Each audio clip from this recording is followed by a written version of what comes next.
മഹാനായ ഇമാമുൽ ജാഫിഈ റളിയല്ലാഹു അൻഹു തങ്ങൾ പറയുന്നത് കാണാം, ലഖീതു ബിൽ ബസ്റത്തി റജുലൻ യുറഫു ബിൽ മിസ്കി. ഞാൻ ബസ്റ പട്ടണത്തിലേക്ക് കടന്നു ചെന്നപ്പോൾ അവിടെ യഥാ മിസ്ക് എന്ന് വിളിപ്പേരുള്ള ഒരു ചെറുപ്പക്കാരനെ കാണുകയാണ്. ആളുകൾ അയാളെ കാണുമ്പോഴേക്കും മിസ്ക് മിസ്ക് എന്നാണ് വിളിക്കുന്നത്. അയാൾ വരുമ്പോഴേക്കും മിസ്ക് വരുന്നു എന്നാ പറയുന്നത്. അയാൾ ഒരു വഴിയിലൂടെ കടന്നു പോകുമ്പോൾ മിസ്ക് പോകുന്നു എന്നാണ് പരിചയപ്പെടുത്തുന്നത്. ആളുകളെല്ലാം മിസ്ക് എന്ന് വിശേഷിപ്പിക്കുന്ന ഒരു മനുഷ്യനുണ്ട്. ഞാൻ ആ ചെറുപ്പക്കാരനെ കാണുകയാണ്. എന്തേ അയാളെ മിസ്ക് എന്ന് ആളുകൾ വിശേഷിപ്പിക്കാൻ കാരണം,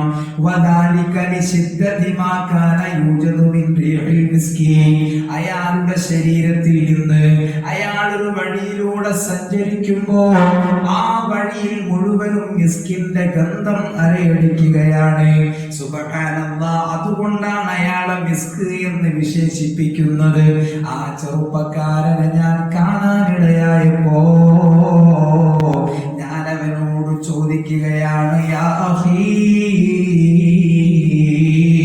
ഓ എന്റെ കൂട്ടുകാരാ, ഓ എന്റെ സ്നേഹിതാ, അതഹ്താജു ഇലാ മാലിൻ കസീർ ഫീ സമനി ത്വീബി. മോനെ ചെറുപ്പക്കാരാ, നീ ഒരു വഴിയിലൂടെ കടന്നു പോകുമ്പോൾ നീ കടന്നുപോയ വഴി മുഴുവനും മിസ്കിന്റെ ഗന്ധമാണല്ലോ. നീ ഒരു സദസ്സിലേക്ക് വരുമ്പോൾ മിസ്കിന്റെ ഗന്ധം മലയടിക്കുകയാണല്ലോ. കസ്തൂരിയുടെ പരിമളം എല്ലാവർക്കും ലഭ്യമാകുകയാണല്ലോ.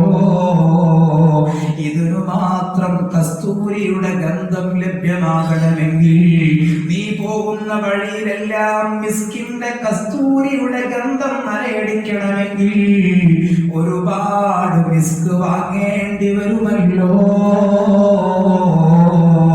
അന്ത തഹ്താജു ഇലാ മാലിൻ കസീർ ഫീ സമനി ത്വീബി.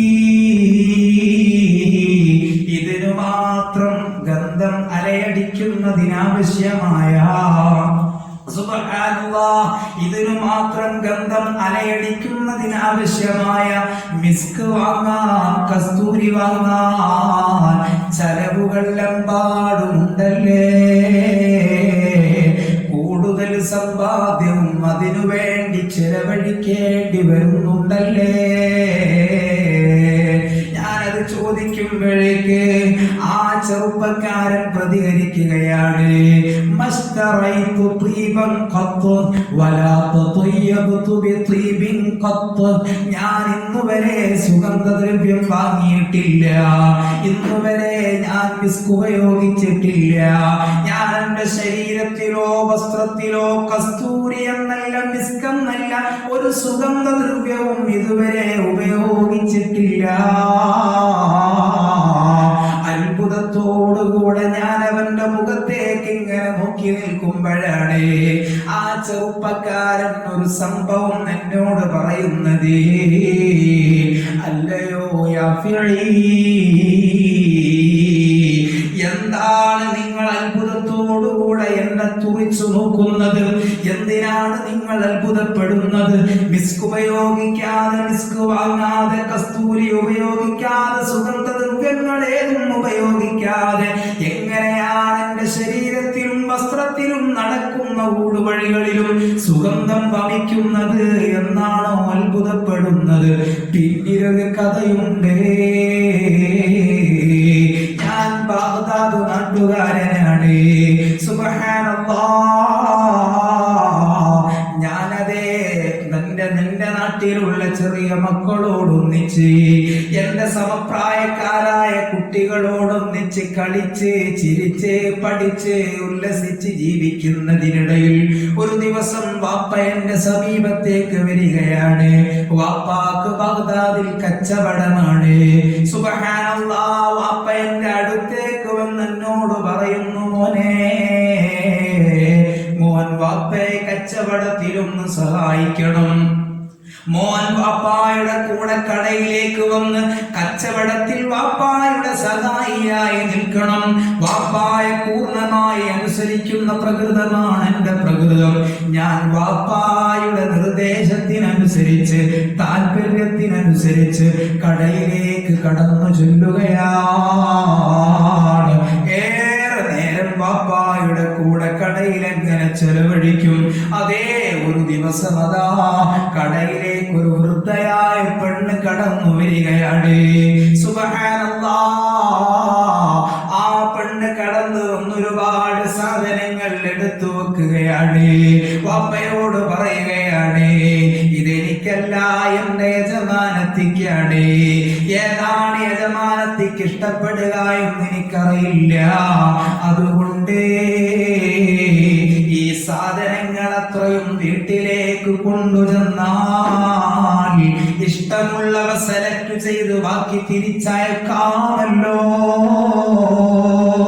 വാപ്പ സമ്മതം മൂളുകയാണ്. സുബ്ഹാനല്ലാഹ്. പിന്നെ ആ വൃദ്ധയായ പെണ്ണ് വാപ്പായോട് പറയുന്നത്, ഇതെല്ലാം കൂടെ എനിക്ക് കൊണ്ടുപോകാൻ പ്രയാസമുണ്ട്, സഹായ വിടുമോ?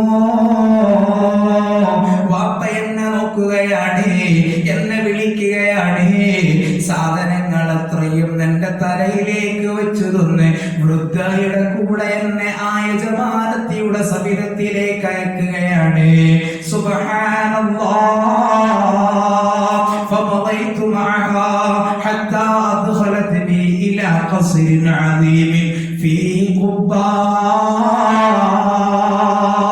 വലിയ ഒരു മാളിക വീട്ടിലേക്കാ എന്നെ കൊണ്ടുപോകുന്നത്. കൊട്ടാര സമാനമായ വീട്ടിലേക്കാ എന്നെ കൊണ്ടുപോകുന്നത്. ആ വീട്ടിന്റെ ഉള്ളിലേക്ക് കടക്കുകയാണ്. സുബ്ഹാനല്ലാഹ്. അവിടെ രാജ്ഞിയെ പോലൊരു പെണ്ണിരിക്കുന്നുണ്ട്. കാണാൻ നല്ല സുമുഖിയാണ്, സുന്ദരിയാണ്. കണ്ടാൽ വീണ്ടും വീണ്ടും നോക്കാൻ ആഗ്രഹിക്കുന്ന ആകാര ഭംഗിയാണ്. ആ പെണ്ണിന്റെ മുമ്പിലാണ് സാധനം ഇറക്കി വെക്കേണ്ടത്. ഞാൻ എന്റെ തലയിലുള്ള ചുവടത്രയും ആ പെണ്ണിന്റെ മുമ്പിൽ ഇറക്കി വെക്കുന്നു. ആ സൗന്ദര്യവതിയായ പെണ്ണുണ്ടല്ലോ, ആ യജമാനത്തിയുണ്ടല്ലോ,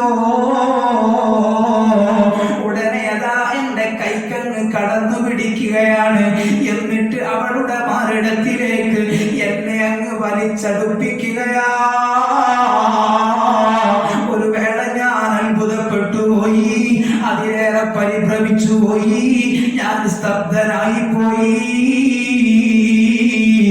ഉടനെ ഞാൻ ബോധത്തോടുകൂടെ വിളിച്ചു പറഞ്ഞു, അല്ലാഹു അല്ലാഹ്. എന്തു പണിയാണ് പെണ്ണെ കാണിക്കുന്നത്, എന്ത് വികൃതിയാണ് പെണ്ണെ കാണിക്കുന്നത്, എന്നാ നിങ്ങൾ വേണ്ടാത്തരം പ്രവർത്തിക്കുന്നത്. അല്ലാഹു അല്ലാഹ്. അല്ലാഹ് കാണുന്നുണ്ട്, അല്ലാഹ് അറിയുന്നുണ്ട്. പെണ്ണെ എന്റെ കൈയൊന്ന് വിടണം, എന്നെ ഒന്ന് സ്വതന്ത്രയാക്കി വിടണം. സുബ്ഹാനല്ലാഹ്. ആ പെണ്ണുടനെ എന്നോട് പറയുകയാണ്, ലക്കഇന്ദി മാ തുഹിബ്ബ്. മോനെ ചെറുപ്പക്കാരാ, എന്താഗ്രഹമുണ്ടെങ്കിലും സാധിപ്പിച്ചു തരാമടാ.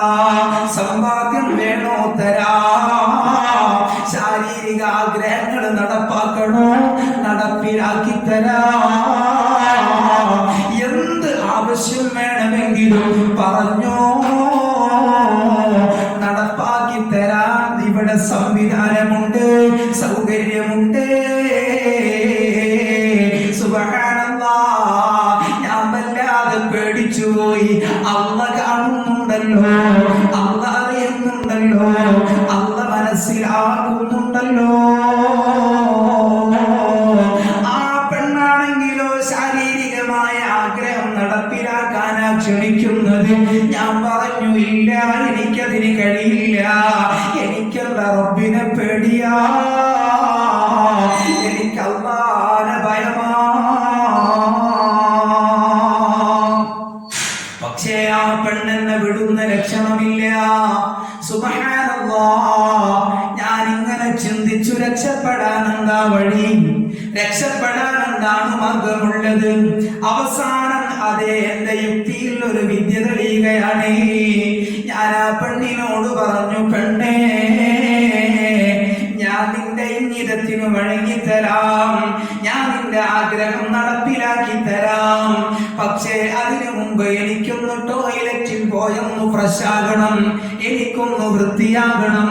അതിനൊന്ന് അനുവദിക്കുമോ? എന്റെ കൽവിലുള്ളത് ടോയ്ലറ്റിലേക്ക് ആ പെണ്ണെന്ന് വിടുമ്പോ എനിക്ക് ഓടിയെന്ന് രക്ഷപ്പെടാമല്ലോ. ടോയ്ലറ്റിലേക്ക് എന്നെ ഒറ്റക്കല്ലേ വിടുന്നത്, വിടുമ്പോ എനിക്കൊന്ന് ഓടി രക്ഷപ്പെടാമല്ലോ. പക്ഷേ പെണ്ണ് അതിബുദ്ധിയുള്ള പെണ്ണാണ്, കൂടെ രണ്ടാളുകളെയും വിടുകയാണ്. ടോയ്ലറ്റിലേക്ക് നടക്കുമ്പോ ഓടി രക്ഷപ്പെടാമെന്ന് കരുതിയ എനിക്ക് രക്ഷയില്ല, കൂടെ രണ്ട് ആളുകളാണ്. അവസാനം അവര് ടോയ്ലറ്റിന്റെ സമീപം വരെ വന്നു നിൽക്കുകയാണ്. ഞാൻ ടോയ്ലറ്റിനുള്ളിലേക്ക് അങ്ങ് പ്രവേശിക്കുകയാണ്, വാതിലങ്ങ് സാക്ഷിയിടുകയാണ്. അല്ലാഹ്, ടോയ്ലറ്റിലേക്ക് അയക്കുമ്പോ രക്ഷപ്പെടാമെന്നുള്ള എന്റെ മോഹം അവിടെ കെട്ടടങ്ങുകയാണ്. ഞാൻ അതേ വല്ലാതെ പ്രയാസപ്പെടുകയാണ്. ടോയ്ലറ്റിന്റെ ഉള്ളിൽ നിന്ന് ഞാൻ ചിന്തിക്കുകയാണ്, എന്തു വന്നാലും പെണ്ണിന്റെ തമ്മാടിത്തരത്തിന് ഞാൻ കൂട്ടുനിൽക്കൂല. അല്ലാഹ്, രക്ഷപ്പെടാൻ ഒരു വഴിയൊന്ന് കാണിച്ചു തരുമോ? ഞാൻ ടോയ്ലറ്റിനുള്ളിൽ നിന്ന് ചുറ്റുപാടും ഒന്ന് നിരീക്ഷിക്കുകയാണ്. ഫലം അജിദ് ഫീഹി മസ്ലകൻ നഫിറു മിൻഹു, രക്ഷപ്പെടാൻ ഒരു വഴിയും കാണുന്നില്ല. ഉടനെ ഞാൻ എന്തു ചെയ്തെന്നോ, ഫഅല്ലൽതു സറാബീലി, ഞാൻ എന്റെ പാന്റ് അഴിക്കുകയാണ്. വതവവ്വതു ഫീ കഫി, ഞാൻ എന്റെ കയ്യിൽ തന്നെ കാഷ്ടിക്കുകയാണ്. എന്റെ പാന്റ് അഴിച്ചു, എന്റെ സ്വന്തം കയ്യിലേക്ക് ഞാൻ അങ്ങ് കാഷ്ടിക്കുകയാണ്. വമസഹതു ബിഹി വജ്ഹി വസാഹിറ ബദനി, ഞാനതേ എന്റെ കയ്യിലല്ലേ കാഷ്ടിച്ചത്, അതേ എന്റെ കയ്യിലുള്ള എന്റെ സ്വന്തം കാഷ്ടം ഞാൻ എന്റെ മുഖത്തും ശരീരത്തിലും വാരിയങ്ങ് പുരട്ടുകയാണ്.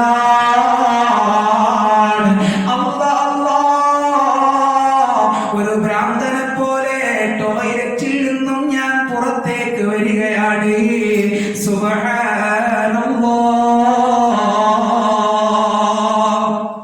ഒരു ഭ്രാന്തനെ പോലെ ഒച്ചയും ബഹളവും ഉണ്ടാക്കി ഞാൻ ടോയ്ലറ്റിൽ നിന്നും പുറത്തേക്ക് വരികയാണ്.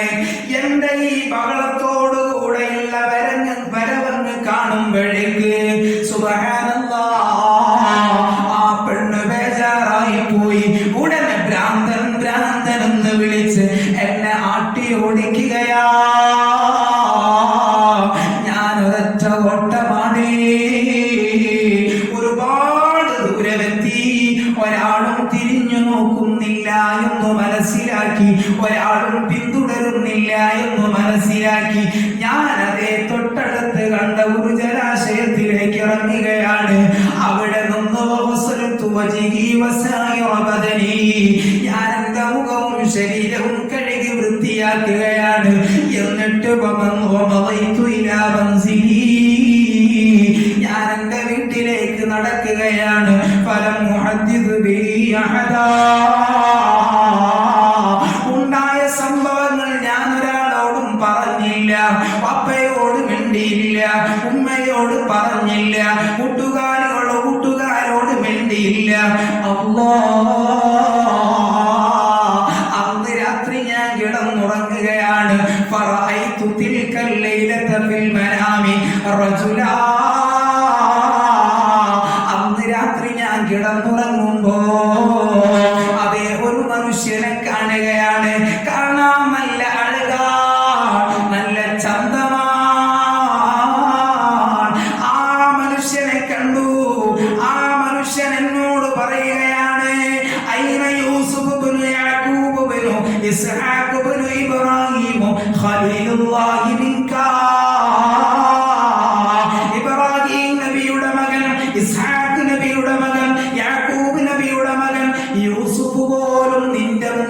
പരാജയപ്പെട്ടുപോയല്ലോ. യൂസുഫ് അലൈഹിസ്സലാത്തു വസ്സലാമിനെ സലീഹ കടന്നു പിടിച്ചപ്പോ അല്ലാഹനെ പേടിച്ചുകൊണ്ട് രക്ഷപ്പെട്ടുവോ? ആ സംഭവമില്ലയോ? അതിനേക്കാൾ അത്ഭുതമുണ്ടല്ലോ നിന്റെ രക്ഷപ്പെടൽ. ആരും കാണാനില്ല, ആരും അറിയാനില്ല. എല്ലാവിധ സൗകര്യങ്ങളും സംവിധാനങ്ങളും സാഹചര്യങ്ങളും വന്നണഞ്ഞിട്ട് പോലും അല്ലാഹനെ പേടിച്ചു മാറി നിന്ന ചെറുപ്പക്കാരാ,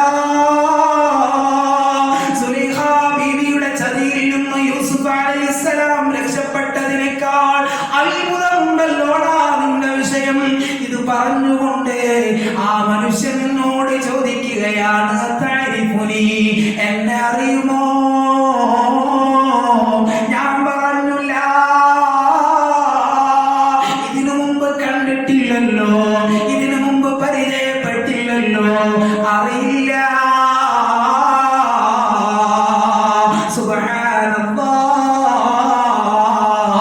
ആ മനുഷ്യനോട് പറയുകയാണ്, ഞാൻ ആരാണെന്ന് അറിയുമോ? അന ജിബ്രീൽ, ഞാൻ ജിബ്രീലാ. ഇത് പറഞ്ഞുകൊണ്ട് ജിബ്രീൽ എന്ന് പരിചയപ്പെടുത്തിയ മനുഷ്യനുണ്ടല്ലോ, ഫമസഹ ബിയദിഹി അലാ വജ്ഹിഹി വയദിഹി. ആ മനുഷ്യനതാ ജിബ്രീൽ എന്ന് പരിചയപ്പെടുത്തിയ മനുഷ്യൻ സ്വന്തം കൈകൊണ്ട് എന്റെ മുഖത്തും എന്റെ കയ്യിലും ഇങ്ങനെ തടവുകയാണ്. വബദനി, എന്റെ ശരീരത്തിനകമാനം തടവുകയാണ്. ഫമിൻ ദാലികൽ വഖതി സ്വറ ലിബദനി റായിഹത്തുൽ മിസ്കി. ആ നിമിഷം മുതൽ അങ്ങോട്ട് എന്റെ ശരീരത്തിന് മിസ്കിന്റെ ഗന്ധമാണ്. ആ നിമിഷം മുതൽ അങ്ങോട്ട് എന്റെ ശരീരത്തിന് മിസ്കിന്റെ ഗന്ധമാണ്.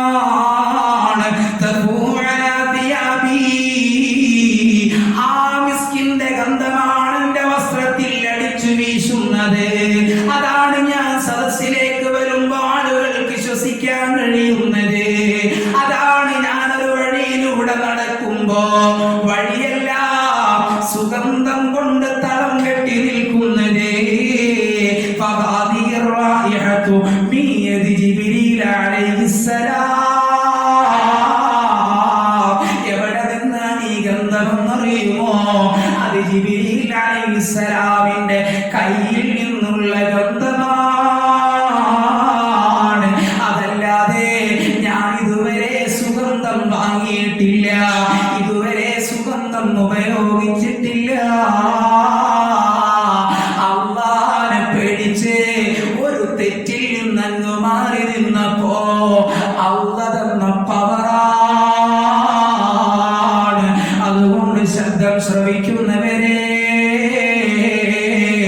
അല്ലാഹുവിനെ പേടിച്ചുകൊണ്ട് എല്ലാ ധർമ്മങ്ങളിൽ നിന്നും വിട്ടുനിൽക്കാൻ നമുക്ക് കഴിയണം. പ്രത്യേകിച്ച് പരിശുദ്ധമായ റമദാൻ ശരീഫല്ലേ, മഗ്ഫിറത്തിന്റെ പത്തല്ലേ, കോടാനുകോടി ജനങ്ങൾക്ക് അല്ലാഹ് പൊരുത്തപ്പെട്ടു കൊടുക്കുന്ന സന്ദർഭങ്ങളല്ലേ. പൂർണ്ണമായി പശ്ചാത്താപ മനസ്സോടെ റബ്ബിലേക്കൊന്ന് തിരിയണേ. തൂബൂ ഇലല്ലാഹ് ഫഫിറൂ ഇലല്ലാഹ്, തൂബൂ ഇലല്ലാഹി തൗബത്തൻ നസൂഹാ. സാരിഉ ഇലാ മഗ്ഫിറത്തിൻ മിർ റബ്ബിക്കും വജന്ന അർദുഹ അസ്സമാവാതു വൽ അർദ്. സുബ്ഹാനല്ലാഹ്. വ്യത്യസ്തങ്ങളായ സൂക്തങ്ങളിലൂടെ തൗബാക്ക് പ്രചോദനമുണ്ട്, ഇസ്തിഗ്ഫാറിന് പ്രചോദനമുണ്ട്, പാപമോചനത്തിന് പ്രചോദനമുണ്ട്. ഉപയോഗപ്പെടുത്തണേ അല്ലാഹുവേ. ഞങ്ങളെ ജീവിതത്തിൽ സംഭവിച്ച സല്ലാത്തുകൾ അത്രയും അഫൂ ചെയ്ത് ഞങ്ങളെ ഒന്ന് ഖബൂലാക്കണേ അല്ലാഹ്.